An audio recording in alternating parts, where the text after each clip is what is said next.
Hello दोस्तों, आपका स्वागत है आपका अपना चैनल सचिन एकेडमी में। आज हम लेके आए हैं क्लास 10th मैथमेटिक्स की प्रथम अध्याय वास्तविक संख्याएं। जो स्टूडेंट्स पढ़ने के लिए इच्छुक है प्लीज़ वे अपना कॉपी कलम निकाल लीजिए, क्योंकि क्लास बहुत शानदार होने वाली है। और बिना स्किप किए हुए क्लास अंत तक ज़रूर देखिए और प्लीज़ चैनल को सब्सक्राइब कर दीजिए। आज हम लोगों को जो सब पढ़ना है उसको हमने पहले लिस्टेड कर लिया है। फर्स्ट में वास्तविक संख्या तो पढ़ना है पार्ट 1। वास्तविक संख्या के अंतर्गत हम लोगों को कुल 4 एक्सरसाइज पढ़ना है। एक्सरसाइज 1.1 से लेकर के एक्सरसाइज 1.4 तक। आज हम लोग एक्सरसाइज 1.1 और 1.2 की कुल थ्योरी पर लेंगे, ताकि एक्सरसाइज का प्रॉब्लम सॉल्व करते समय किसी तरह की समस्या का सामना न करना पड़े। तो जो सब आज हम पढ़ेंगे उसको लिस्टेड कर लिए हैं, जान लेते हैं। प्रथम 1 नंबर में पढ़ेंगे परिमेय संख्या रेशनल नंबर। 2 में पढ़ेंगे अपरिमेय संख्या इरेशनल नंबर। तीसरा नंबर पढ़ेंगे परिमेय संख्याओं का मानक रूप standard form of rational number. R मतलब रेशनल, यानो डॉट मतलब नंबर। चौथा पढ़ेंगे परिमेय संख्याओं का तुल्य रूप equivalent form of rational number. उसके बाद 5वां पढ़ेंगे भाज्य बराबर भाजक गुना भागफल प्लस शेषफल, जिसका काम यूक्लिड विभाजन प्रमेय में पड़ता है। ए बराबर बी क्यू प्लस आर, जहाँ शून्य से बड़ा या बराबर आर से बड़ा बी होता है। छठा पढ़ेंगे यूक्लिड विभाजन प्रमेय का। 7वां पढ़ेंगे धनात्मक पूर्णांकों का 2 महत्वपूर्ण गुणधर्म। इसी में पढ़ेंगे यूक्लिड विभाजन एल्गोरिथम और अंकगणित की आधारभूत प्रमेय। 8वां पढ़ेंगे किसी प्राकृतिक संख्या n के लिए संख्या पर पावर n का इकाई अंक कब शून्य पर समाप्त होती है और कब शून्य पर समाप्त नहीं होती है। 9वां पढ़ेंगे HCF और 10वां पढ़ेंगे LCM। HCF मतलब highest common factor, LCM least common multiple या लोएस्ट कॉमन मल्टीपल होता है। इसके अतिरिक्त एक सूत्र पढ़ेंगे LCM गुना HCF बराबर पहली संख्या गुना दूसरी संख्या। उम्मीद करते हैं आप लोग लिस्ट को समझ लिए होंगे। चलिए इसको हम क्लीन कर देते हैं। तो परिमेय संख्या किसे बोलेंगे? वैसी संख्या जिसे हम P/Q के रूप में लिख सकते हैं परिमेय संख्या कहलाता है, और जहाँ P और Q दोनों पूर्णांक होती है और Q डज नॉट इक्वल 0 होती है, क्योंकि P और Q में P/Q में P को अंश बोला जाता है और Q को हर कहा जाता है। किसी भी संख्या का हर 0 नहीं होना चाहिए, क्योंकि किसी भी संख्या का हर जब 0 हो जाता है तो वह संख्या अपरिभाषित हो जाती है। चलिए इन बातों को हम लिख देते हैं। लिस्ट में 2 नंबर में हम बताए थे अपरिमेय संख्या। चलिए अपरिमेय संख्या समझ लेते हैं। तो अपरिमेय संख्या किसे बोलेंगे? इंग्लिश होता है इरेशनल नंबर। वैसी संख्या जिसे हम P/Q के रूप में नहीं लिख सकते हैं अपरिमेय संख्या कहलाता है। यहाँ भी P और Q दोनों पूर्णांक होती है और Q डज नॉट इक्वल 0 होती है। तो आप लोग परिमेय और अपरिमेय संख्या को पढ़ लीजिए, हो सकता है तो कॉपी में नोट कर लीजिए, नहीं तो स्क्रीनशॉट ले लीजिए। चलिए लिस्ट में हम तीसरा नंबर पर जो चीज़ बताए थे उसको बताने का प्रयास करते हैं। इसको मिटा देते हैं। तीसरा नंबर में बताए थे परिमेय संख्या का मानक रूप है, तो हेडिंग दे देते हैं। तो परिमेय संख्याओं का मानक रूप जानना जरूरी है, क्योंकि क्लास 10th में इस कॉन्सेप्ट से कभी कभार ऑब्जेक्टिव में क्वेश्चन डाल दिया जाता है। तो standard form of rational number परिमेय संख्याओं का मानक रूप क्या होता है? जैसे जिसको हम P/Q के रूप में लिख सकते हैं वह तो परिमेय संख्या है, लेकिन उनमें भी सटीक चीज़ यह होता है कि जो परिमेय संख्या सभाज्य संख्याओं के रूप में लिखा हुआ हो, मतलब अंश और हर में कोई उभयनिष्ठ गुणनखंड नहीं आता हो, वह परिमेय संख्या का स्टैंडर्ड रूप, परिमेय संख्या का मानक रूप कहलाता है। जैसे एग्जाम्पल हम देते हैं आपको चुनने के लिए, इनमें से कौन परिमेय संख्या है, और पूछेगा इनमें से कौन परिमेय संख्या है। तो परिमेय संख्या के स्टैंडर्ड फॉर्म या मानक रूप वह होता है कि अंश और हर में कोई उभयनिष्ठ संख्या नहीं आवे तो वह परमेय संख्या का मानक रूप स्टैंडर्ड फॉर्म होता है। यहाँ देखते हैं 5/7 है, इसमें कोई उभयनिष्ठ नहीं है। इसमें देखते हैं 25/100 है, तो अंश 25 हुआ और हर 100 है, कटने वाला है 25 चौका 100 होता है, तो इसका शॉर्ट फॉर्म होता है 1/4। इसका 75/225 है, तो यह भी बेसिकली 5 से तो वैसे कटने वाला है, 25 से भी कटेगा, तो यह भी परमेय संख्या का short form, that means standard form में नहीं लिखा हुआ है। 33/99, तो यह भी 33 से कटेगा 3 बार में, तो यह भी स्टैंडर्ड फॉर्म में नहीं है, तो यह परमेय संख्या के स्टैंडर्ड फॉर्म में है। क्लास 10th में डायरेक्ट इस तरह पूछ दिया जाता है कि इनमें से कौन परमेय संख्या है, तो जो परमेय संख्या के स्टैंडर्ड फॉर्म में लिखा हुआ रहता है वही परमेय संख्या होता है। यह सभी परमेय संख्या है, लेकिन अकॉर्डिंग टू बोर्ड के अनुसार 5/7 परमेय संख्या के स्टैंडर्ड रूप है, इसलिए क्लास 10th में 5/7 परमेय संख्या आंसर ले लिया जाता है। चौथा पॉइंट बताए थे हम, परमेय संख्या का तुल्य रूप। चलिए लिख देते हैं।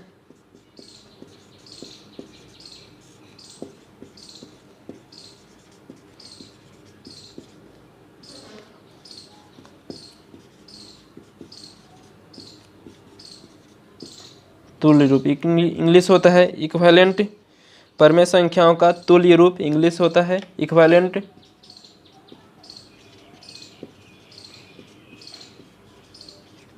Form of rational number. तो तुल्य रूप क्या होता है, जैसे 3/5 परमेय संख्या है, बोलेगा इसका 5 तुल्य रूप लिखे, तो अंश और हर में सेम संख्या से गुना करते रहेंगे और उन परमेय संख्या का तुल्य रूप आते रहेगा। जैसे 3/5 का बोलेगा 5 तुल्य रूप लिखिए, तो 3/5 में जब 3/5 है, ऊपर नीचा 200 मान लीजिए गुना कर दिए, तो इसका रूप 3 दूनी 6, 5 दूनी 10, 6/10। जब ऊपर नीचा 3 से गुना करेंगे तो 3/5 में ऊपर नीचा जब 3 से गुना करेंगे, 3 तिया 9, 5 तिया 15, 9/15। 3/5 में जब अंश और हर में 4 से गुना करेंगे, 3 चौके 12 और 5 चौके 20। उसके बाद जब 3/5 में अंश और हर में 5 से गुना करेंगे, 3×5 15, 5 25। इस तरह सेम संख्या से जब ऊपर नीचा गुना करते रहते हैं तो परमेय संख्याओं का तुल्य रूप आ जाता है। उम्मीद करते हैं आप लोग समझ गए होंगे, स्क्रीनशॉट ले लीजिएगा। चलिए लिस्ट का 5वां नंबर का टॉपिक हम चर्चा करते हैं। अब 5वां नंबर में बताए थे भाज्य बराबर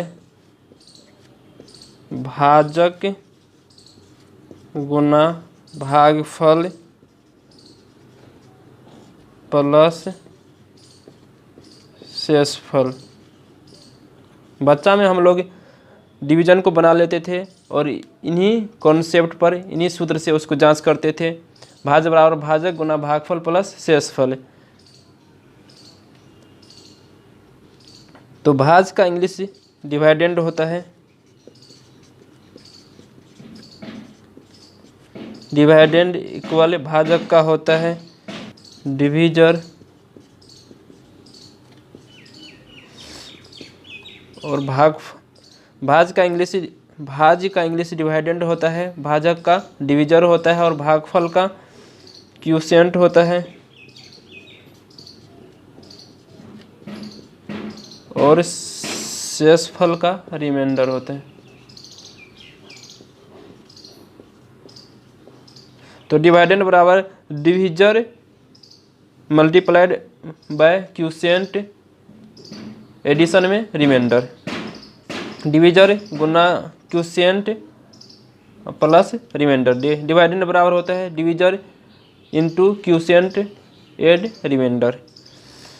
तो डिवाइडेंड को ए से डिनोट किया जाता है और डिविजर को बी से, क्यूसेंट को क्यू से एंड रिमाइंडर को आर से। तो ए बराबर हो जाएगा बी क्यू प्लस आर।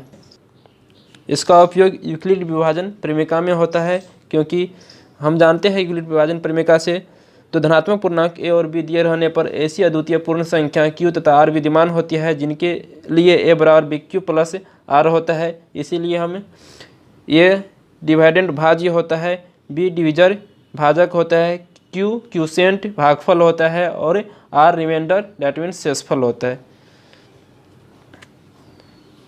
उम्मीद करते हैं आप लोग समझ गए होंगे। 8 नंबर का टॉपिक बताए थे यूक्लिड विभाजन प्रमेय का, इम्पोर्टेंट है। अब क्लास 10th का स्टैंडर्ड थ्योरी स्टार्ट होने के लिए जा रहा है, आप लोग कृपया ध्यान से देखिए।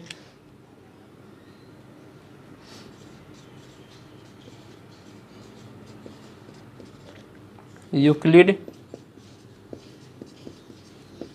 विभाजन प्रमेय का इंग्लिश होता है यूक्लिड्स डिवीजन लेमा।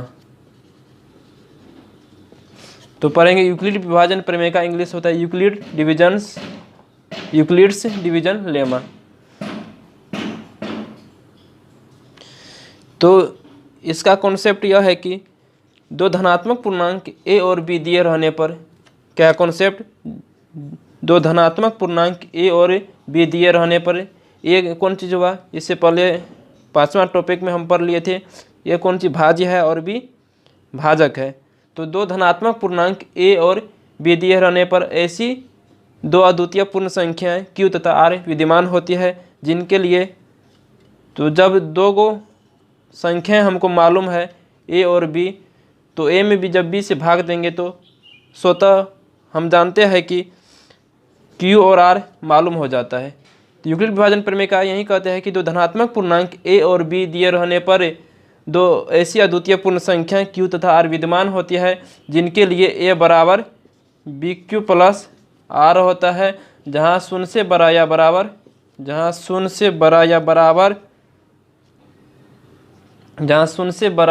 आर होता है और आर का मान बी से छोटा होता है। आर इज ग्रेटर देन और इक्वल शून्य एंड लेस देन बी। तो आर का मान शून्य से बड़ा या बराबर होता है और बी से छोटा होता है। यही यूक्लिड विभाजन प्रमेय का कॉन्सेप्ट है।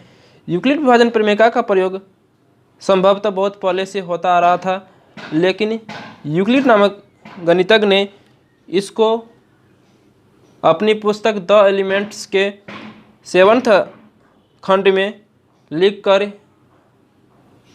व्यवस्थित कर दिया। तभी से लेकर आज तक हम लोग इसका प्रयोग सिस्टमेटिक तरीका से करते आ रहे हैं।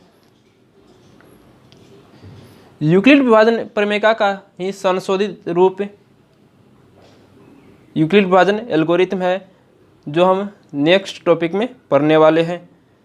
तो चलिए लिख देते हैं यूक्लिड विभाजन प्रमेय के बारे में। यूक्लिड विभाजन प्रमेय हम किसे बोलेंगे, दो धनात्मक पूर्णांक ए एवं बी दिए रहने पर दो ऐसी अद्वितीय पूर्ण संख्याएं क्यू तथा आर विद्यमान होती है जिनके लिए ए बराबर बी क्यू प्लस आर होती है, जहां शून्य से बड़ा या बराबर आर होता है और आर का मान बी से क्या होता है, छोटा होता है।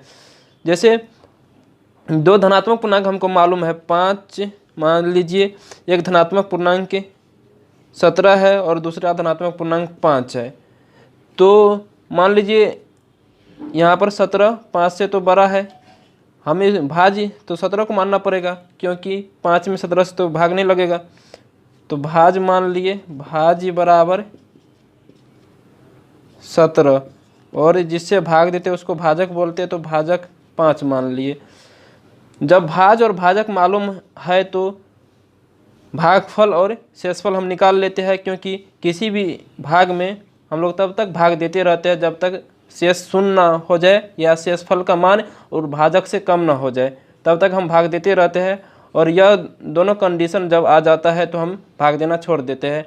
प्रथम कंडीशन है या तो पूरा कट जाना चाहिए और दूसरा कंडीशन है शेषफल का मान भाजक से कम आना चाहिए।